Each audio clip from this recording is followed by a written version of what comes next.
Aproximadamente 6 minutos de subida.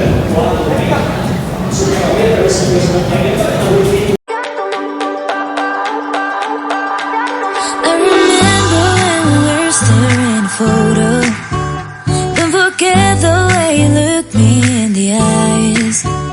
And I keep you in my heart.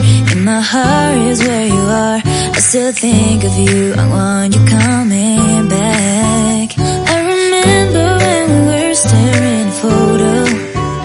Don't forget the way you look me in the eyes. And I keep you in my heart. In my heart is where you are. I still think of you. I want you coming back. Call me when you want. Baby, I can take it on my heart. Yeah, yeah. Give me your love. Yeah, yeah. Call me when you want. Baby, I can take it on my heart. Yeah, yeah. Give me your love. Yeah, yeah, yeah.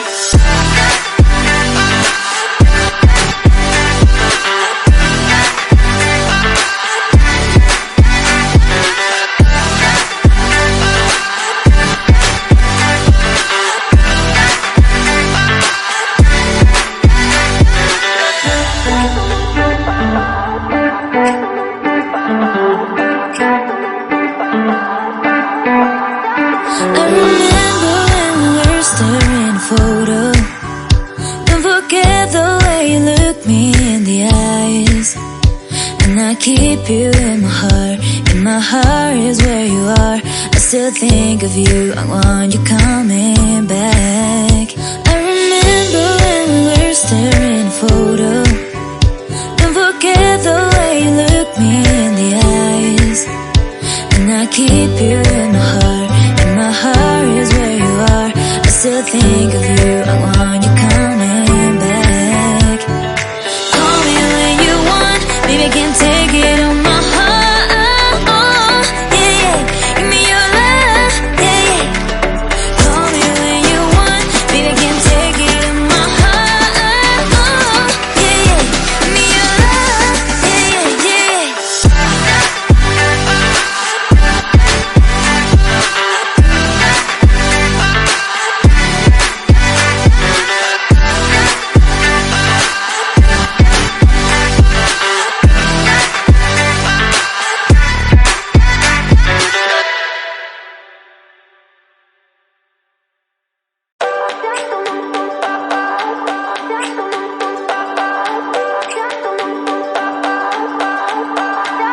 I remember when we were staring a photo.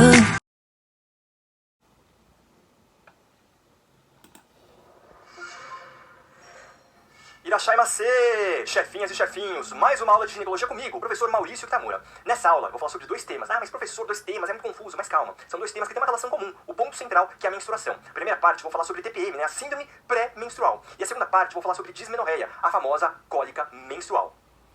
Como vai ser a divisão? Síndrome pré-menstrual. Relembrar a definição e as formas. Tem uma forma mais leve, que é a mais comum, e a forma mais grave. Depois o quadro clínico, né? Um ponto de muita atenção, quais são os sintomas que as pacientes vão ter.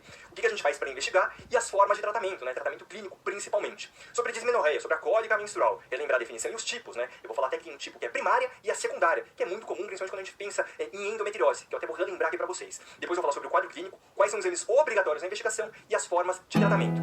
Preparado? Vem comigo. Para começar, síndrome pré-menstrual. Is thinking about you, not doing well. Don't know where you are, 'cause you're not.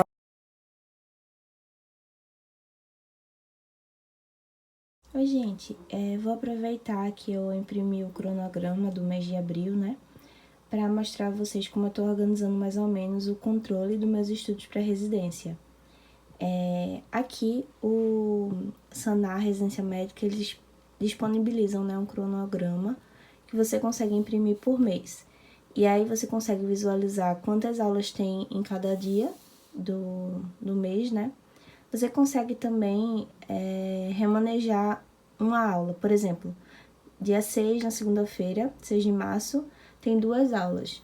Mas se eu souber que eu não vou conseguir estudar essas 2 aulas, eu posso colocar ela para o domingo, ou para segunda, ou para outro dia na semana também. E aí você consegue ir editando o cronograma de acordo com o seu gosto. Uma coisa que eu faço também é que eles, por exemplo, colocaram uma semana inteira só de aulas de cardiologia. E como é um assunto que eu não gosto muito, eu ficava muito desmotivada a estudar, porque eu sabia que a semana inteira ia ser só disso. E aí eu fui mesclando, né, os assuntos. Isso me ajudou bastante. Aí aqui eles separam por dia, né? E quais assuntos a gente estuda em cada dia. E aí eles dão dicas, por exemplo, eles falam da importância de cada assunto, tipo cardiomiopatias. Eles dizem que tem uma importância moderada nas provas. E eles indicam também quantas questões você deve fazer. Além das questões que já vem na aula, realizar mais 5 questões sobre esse tema, por exemplo. E aí eu vou anotando, ó. Na apostila, eu li a apostila e fiz as 10 questões que tinha na apostila. Aí eu assisti a aula e fiz mais 10 questões. No final de cada aula já tem 10 questões normalmente, às vezes um pouco menos, depende do assunto.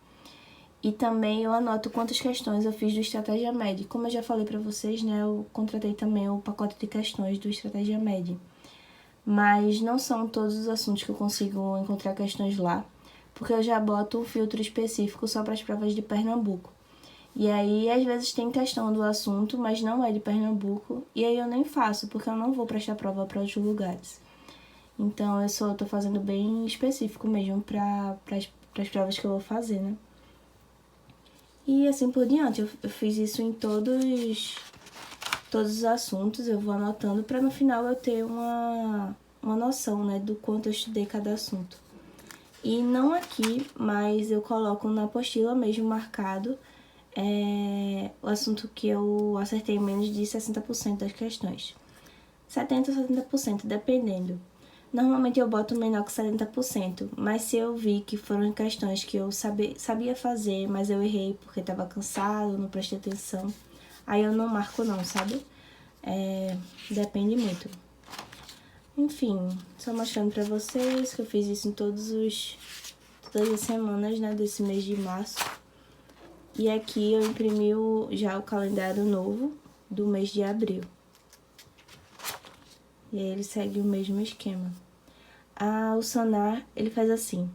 Ele pega um dia com 2 aulas mais curtas, por exemplo. E quando a aula é mais longa, ele coloca um assunto só. Se for menor, ele coloca 2 por dia. E se for maior, 1 por dia. Tem aulas de segunda a sexta e sábado e domingo é livre. E aí eu acabo só complementando no sábado e domingo se eu atrasar os assuntos da semana, né? Mas a ideia é ter o final de semana pra descansar mesmo, ou ficar com a família, resolver coisas. Por enquanto, né, que eu tô no estágio de saúde coletiva. Quando tiver em cirurgia, provavelmente vou ter estágio. É isso que eu queria mostrar pra vocês.